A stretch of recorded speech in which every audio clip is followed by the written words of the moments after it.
जब 18,000 शिकायतें कर ली तो इंतजार करिए ना, इतना क्यों आप अधीर हो रहे हैं? कितना इंतजार करें हुजूर?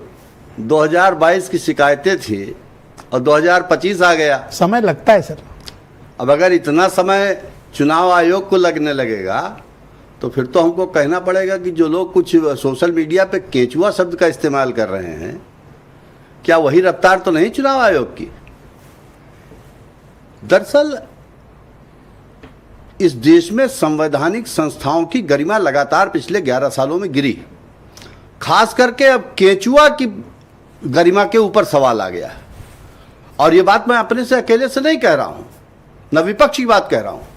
एक बहुत प्रतिष्ठित सामाजिक संस्था है CSDS, आप भी जानते होंगे, और लोकनीति ने एक सर्वे किया है जिसको बिजनेस स्टैंडर्ड अखबार ने अपने किसी अंक में छापा है, जिसमें उन्होंने कहा कि 2019 में देश के 50% लोग चुनाव आयोग के ऊपर पूर्ण विश्वास रखते थे। 2024 में जब वो सर्वे हुआ तो वो संख्या 28% रह गई, और 2025 में अभी ताजा सर्वे हुआ वो संख्या 24% है आज देश की।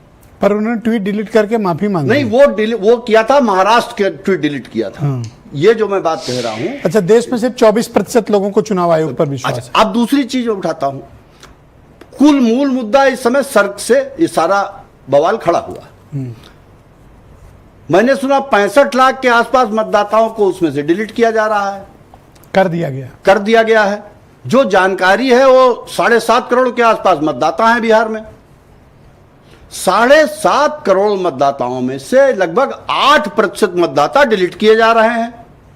अभी हमारे भाजपा के मित्र बड़े जोर शोर से कह रहे थे, अरे 100 में 8 ही तो काटा। अरे भाई 100 में 8 काट दिया तो 100 में 8 करके तो आपने गर्दन काट दी किसी की। 8% तो वोट कर डिफरेंस आएगा। आप बिल्कुल सही कह रहे हैं, उनके हिसाब से तो 8% है, लेकिन 8% में इस देश की तकदीर बदल जाएगी ब्रजेश जी, और इस देश का लोकतंत्र खतरे में पड़ जाएगा।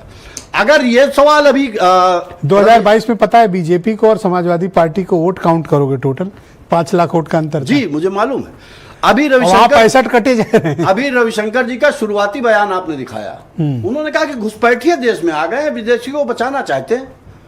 अगर 65 लाख घुसपैठिए बिहार में आ गए हैं तो मुझे लगता है केंद्र सरकार को और प्रदेश सरकार को बर्खास्त करने के बाद त्यागपत्र दे देना चाहिए। यह बेशर्मी की इंतहा है। और कल केंद्रीय अच्छा, इस बार खास बात क्या है, हिंदू घुसपैठिया ज्यादा आ गया है। अब साहब 65 लाख में 90% तो वही है। जनता पार्टी की निगाह में जो उसको वोट नहीं देता वो सब घुसपैठिया है और देशद्रोही है। पर एक बात बताओ, राहुल गांधी जिस तरह से धमकी दे रहे हैं, क्या ये ठीक बात है? देख लूंगा, ठीक कर दूंगा, ऐसा कर डालूंगा, वैसा कर डालूंगा। उसके बारे में तो कांग्रेस के प्रवक्ता बेहतर बता सकते हैं। आप क्यों नहीं बताएंगे? अरे हम तो, आपके अध्यक्ष तो धमकी नहीं देते। संवैधानिक रास्ते से गए। आपके अध्यक्ष तो धमकी नहीं दी। नहीं, मैं तो कह रहा हूं, हम तो बिल्कुल एफिडेविट। जबकि मैं जानता हूं कि अगर आपके अध्यक्ष धमकी देंगे हम तो भारत का चुनाव आयोग राहुल गांधी से ज्यादा उसको गंभीरता से लेगा। हम उसके कुछ कारण है। ब्रजेश जी, इस देश के लोकतंत्र का दुर्भाग्य है कि हम 18,000 एफिडेविट के साथ गए चुनाव आयोग के पास। सर मैं यही बात कह रहा हूं, मेरी बात सुन लें आप।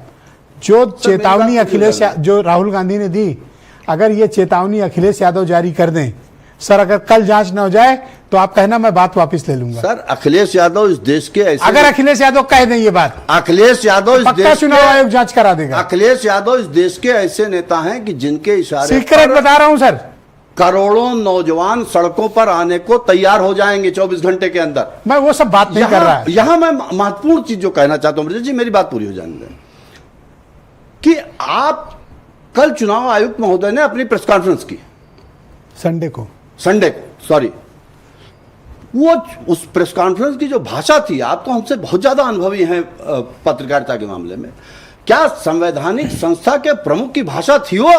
रोज गाली दोगे तो एक आदमी दिन गुस्सा तो हो ही जाएगा ना। नहीं नहीं नहीं नहीं, ये रोज गाली दोगे, रोज बुरा बुरा बोलोगे, गंदे गंदे ट्रोल करोगे। पर्दादारी है, कुछ तो है जिसकी पर्दादारी, ये गुस्सा बता रहा है, ये गुस्सा बता रहा है कि पर्दे सुनील शुक्ला जी, धन्यवाद सर, जिससे वो इतने उत्तेजित हैं।